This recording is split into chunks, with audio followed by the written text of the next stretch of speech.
के गाय वो गाना कियापन रहे जे बेगाना भइल कियापन रहे जे बेगाना भइल सनम दूसरा दीवाना भइल सनम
भैया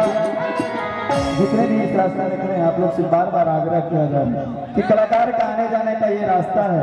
आप लोग छोड़ेंगे नहीं, आप लोग यहीं बैठे रहेंगे तो कार्यक्रम का मजा तो ले नहीं पाएंगे। आप आग्रह है कि आप लोग पीछे चले जाइए, इधर जो भी खड़ा है रास्तों को क्लियर करके आप लोग पीछे चले जाइए। आप ही लोग ये लोग कार्यक्रम कराया गया भाई, ये रास्ता को क्लियर कर दीजिए। आप लोग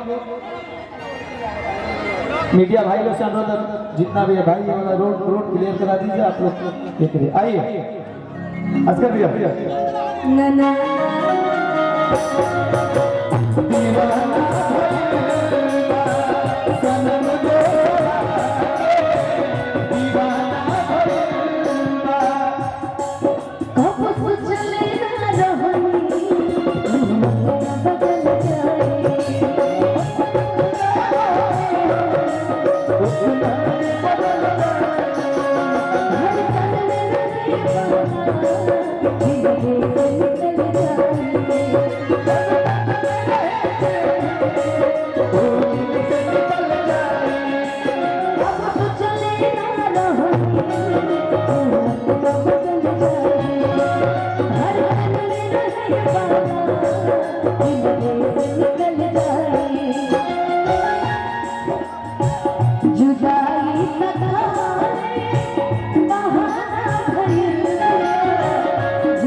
हाथे हाथा वाले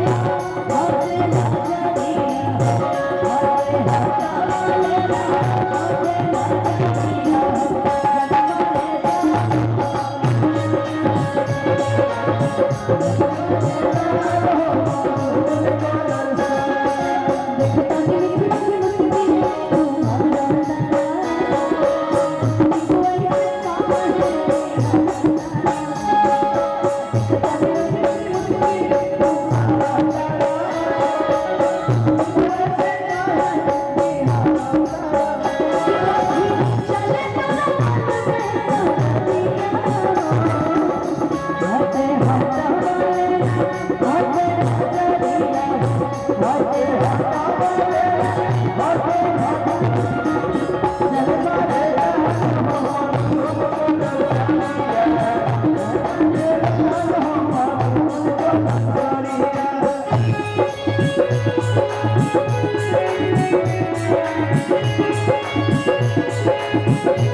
मांगिया